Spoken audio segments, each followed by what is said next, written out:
Evet, Esselamu Aleyküm kıymetli dostlar. Şu an neredeyim? Şu an Orhan Camii'deyim, İzmit'teyim. Gördüğünüz gibi buraya kadar geldim. Aslında buraya kadar bir kayıt açmıştım ama kayıt hafızam dolduğu için maalesef kaydedemedim. Buraya geldiğimde fark ettim. Evet, ikinci video olarak da buradan başlayacağım artık. Aşağı taraf İzmit, Kocaeli. Burası da Orhan Gazi'nin oğlu Süleyman Şah galiba tarafından yapılan Orhan Camii. Mükemmel bir atmosferi var. Gelmediyseniz mutlaka gelin. Artık bundan sonra ben de Kocaeli İzmit merkezden Sakarya'ya döneceğim. Allah nasip ederse. Birkaç video yine caminin içinden çektim. Size gösteririm. Şimdiden keyifli seyirler diliyorum kıymetli dostlar.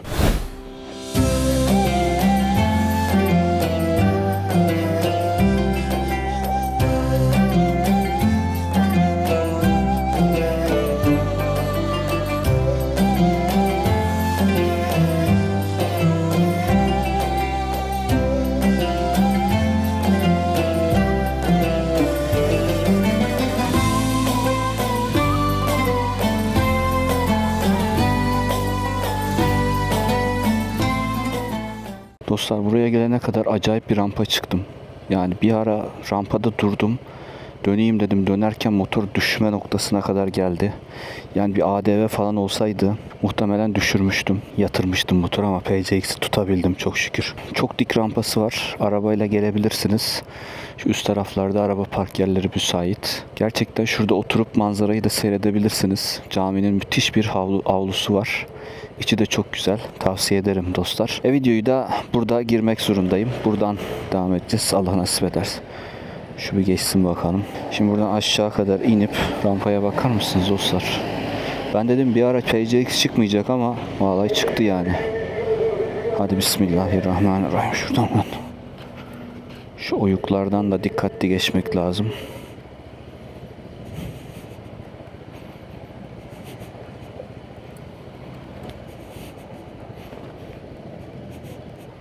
Şuradan geldim, bakın manzara süper. Yani caminin bahçesi de çok güzel.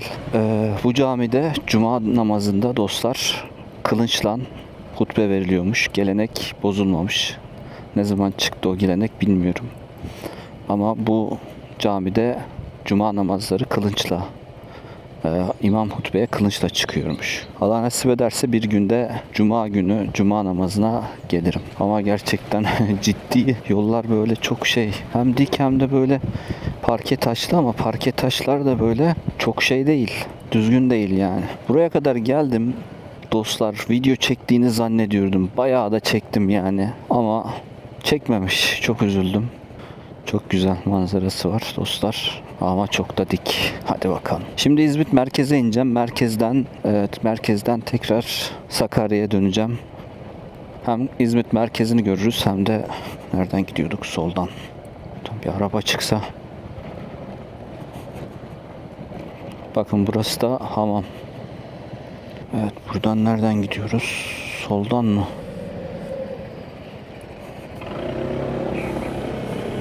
Demek ki eski İzmit kıymetli dostlar hep buralardaymış. Bakın hep eski camiler. Böyle yollardan yukarı çıkıyorsunuz işte. Dediğim gibi dostlar. Ya burada insanlar, eski İzmit burası galiba ama nasıl yapmışlar tepeye evlere. Yani deprem bölgesi, Allah muhafaza ya. Gerçi tepe yapmak güzel bir şey ama çok da böyle dağınık bir şeyi var. Şuradan girecektik. Çok dağınık bir yapısı var, görüyorsunuz dostlar. Ya o kadar video çektim. Gitti ya, ona yanarım yani. Çektiğimi zannediyormuşum ama çekmemişim. Neyse. Nasipten ötesi olmuyor. Şurada şehir merkezinden girelim ya. Bak. Şehir merkezinden dalalım. Evet. Şöyle gidelim.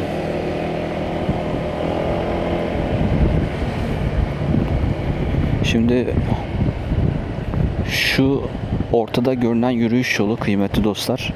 Eskiden tren yoluymuş. Yani İstanbul, Ankara arası giden trenler bu yoldan giderlermiş.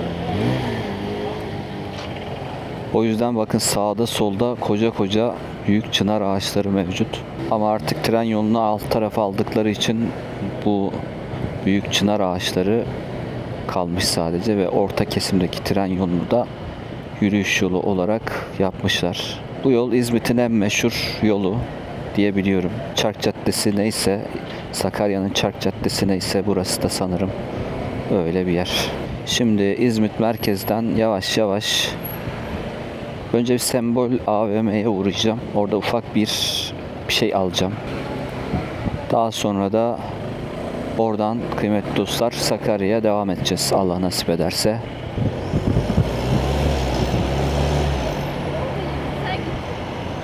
Evet, burası da kıymetli dostlar. Şöyle girelim mi? Oğlum nerede durdun ya? Tek yön mü ya burası? Caminin adı neydi? Burası tek yön ya. Ben yanlış girdim. Şuradan döneyim ya. Ceza meza yemeyelim. Evet, burası ünlü bir cami. Dostlar adını şu anda hatırlayamadım. Hatırlarsam internetten bakıp altına yazarım. Mimar Sinan'ın bir eseri bu cami. Yine Kocaeli İzmit merkezinin en merkezi konumunda bulunuyor. O bulunan bir cami dostlar. Evet, şuradan devam edelim tekrar.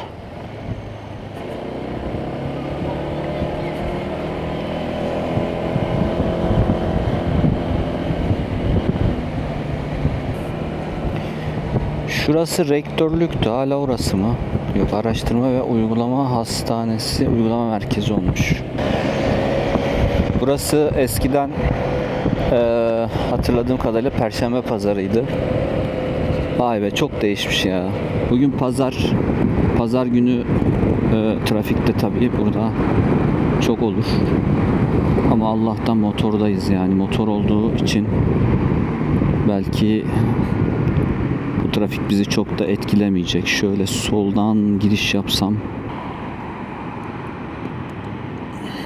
Evet dostlar, şimdi Sembol AVM'nin orada, Çitlekçi'nin orada durdum. Çitlekçi'den biraz çekirdek aldım. Buranın çekirdeğini seviyorum. Reklam olmaz. Biraz pahalı ama güzel oluyor. Bizim Sakarya'da yok bu yol olmadığı için hazır gelmişken buradan da bir şeyler alayım dedim. Şimdi yola revan olalım. Kontrollerimi yapayım şöyle. Gördüğünüz gibi burası çok kalabalık bir yer. Ama motorunuz varsa şöyle aralara, derelere park edebiliyorsunuz dostlar.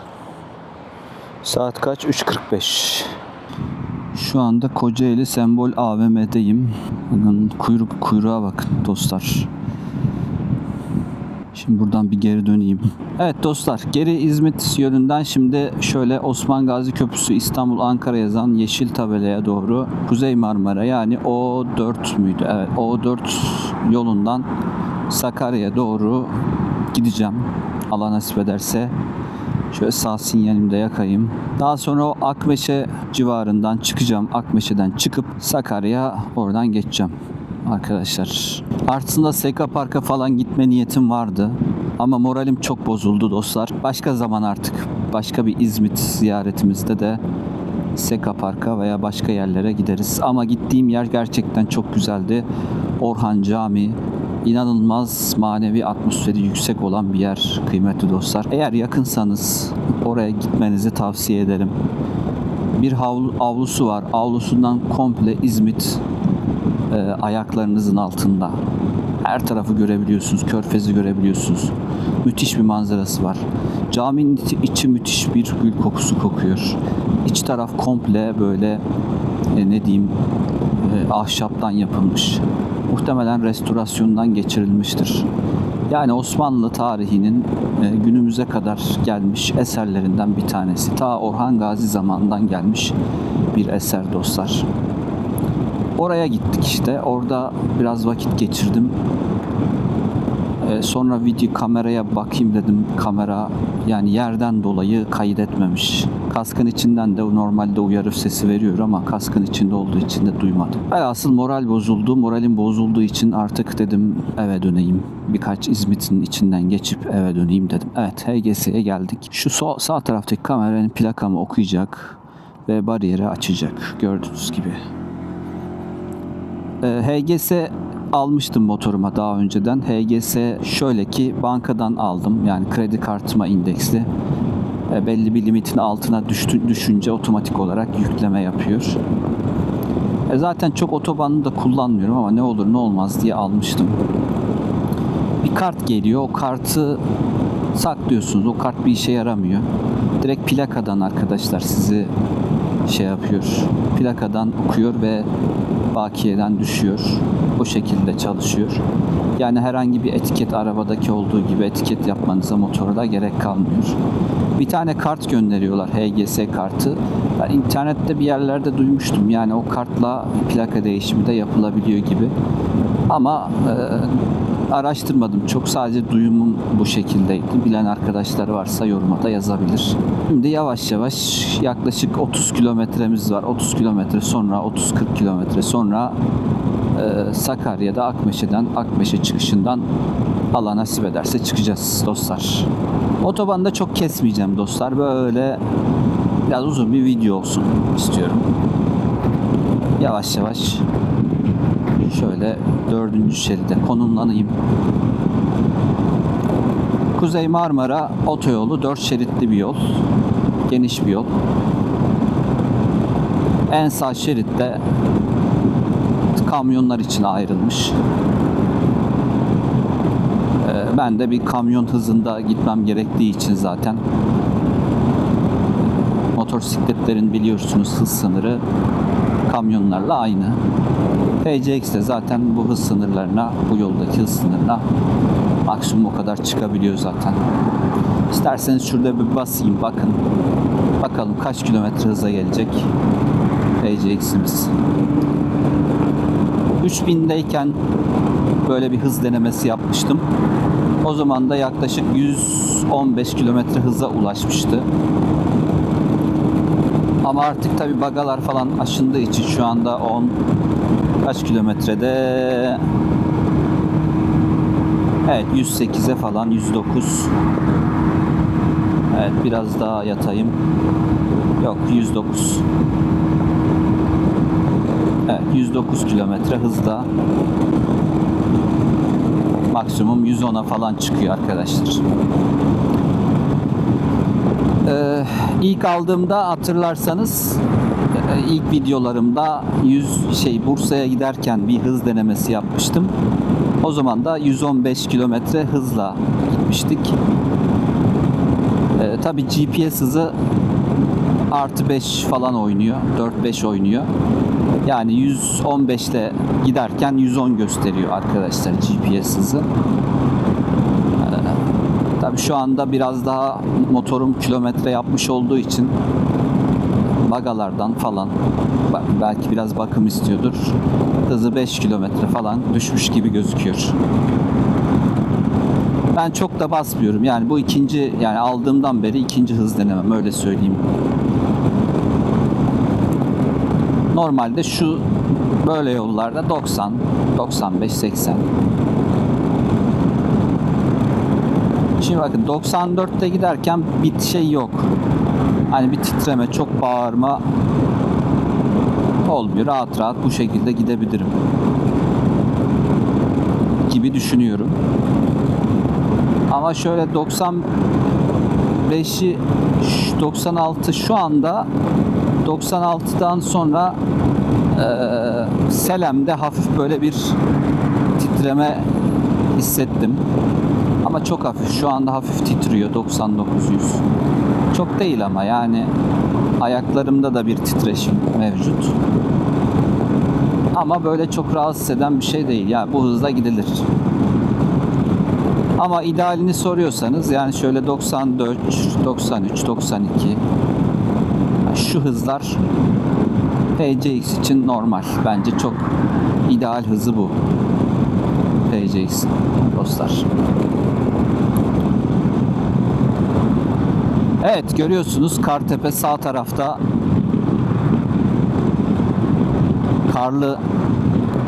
karla kaplı, zaten bir haftadır 2 haftadır kar yağıyor. Muhtemelen kar yüksekliği de orada çok yüksektir yani Kartepe'de. Yazın oraya da çıkmıştık. Öyle bir videom da var hatırlarsanız, eğer takip ettiyseniz. sıcak bir havada Kartepe'ye çıkmıştım serinlemek için. Gerçekten de havası muhteşem, serin. Yaklaşık rakımı 1500 civarında dostlar. 1500 civarına kadar bir rampası var. 18 kilometre çıkış var.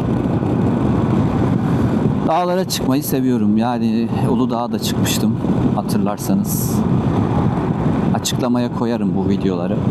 Bakmak isterseniz oradan bakabilirsiniz dostlar.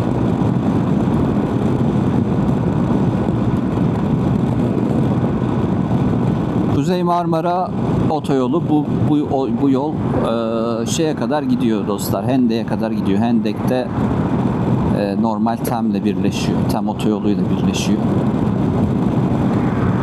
Kocaeli bize, yani benim bulunduğum yere 40 kilometre dostlar. Yani 40 kilometre sonra Kocaeli'siniz. Sakarya Kocaeli arası çok yok. Birbirine yakın iki şehir, iki komşu şehir.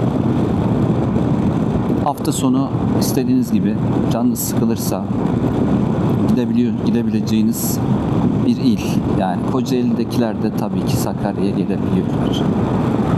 Yakın mesafede. Sakarya'nın da işte çeşitli denize bakan, Karadeniz'e bakan güzel yerleri de var. Evet dostlar, PCX'in gördüğünüz gibi 2.3, yani ben depoyu doldurdum çıktım. Şu anda 94 kilometre falan yaptım. 95 kilometre yaptım. Gördüğünüz gibi sadece bir diş oynamış.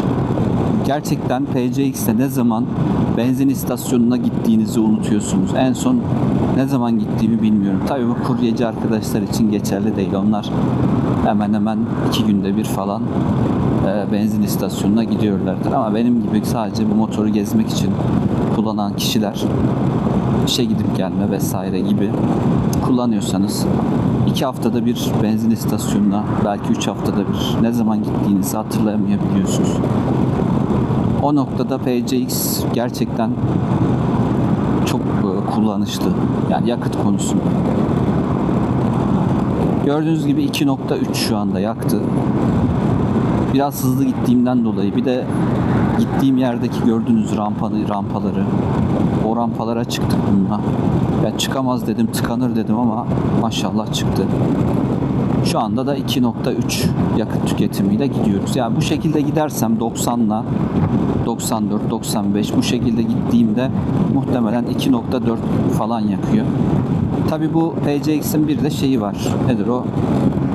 Artı eksi 2 birimi var. Eksisi yok da artısı var.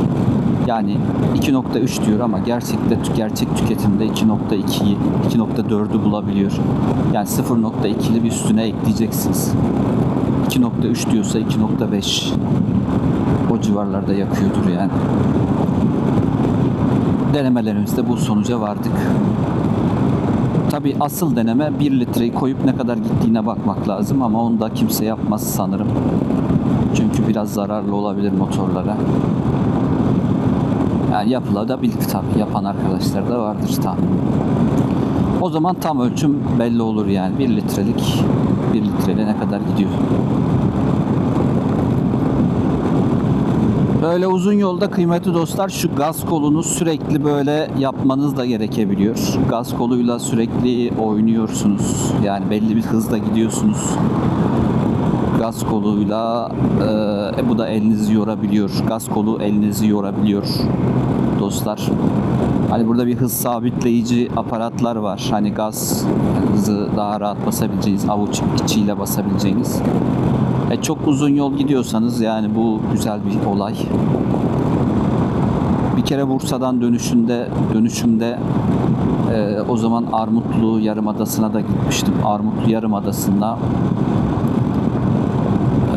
toplamda 3-4 saat, hatta 5 saate yakın, 5 saat, evet, 4-5 saate yakın motor sürdüm kıymetli dostlar ve çok dinlenmedim. Bayağı uzun yol yapmıştım yani PCX'imle. Eve geldiğimde şu avuç için, yani şu bölge, şurası, gördüğünüz burası kıymetli dostlar bayağı bir ağrımıştı. Uzun yolda mutlaka bir hız sabitleyicisi istiyor motorlar.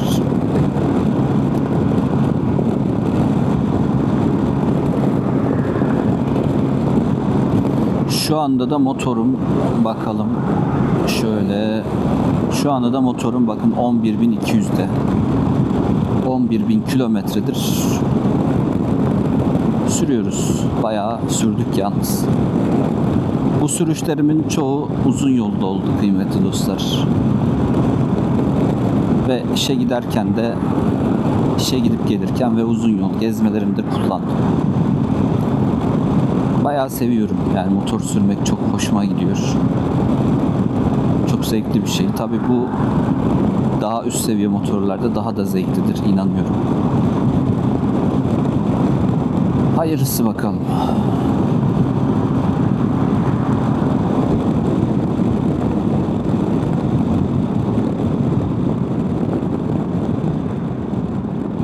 Akmeşe çıkışından çıktık. Çok da kısa sürdü yani.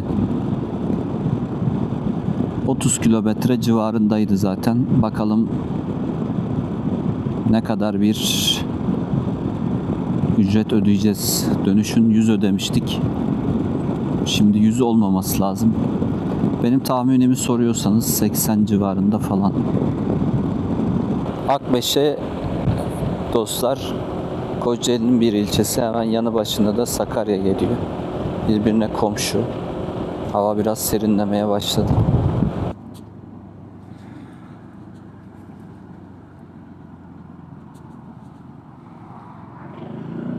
Bir şey yazmadı.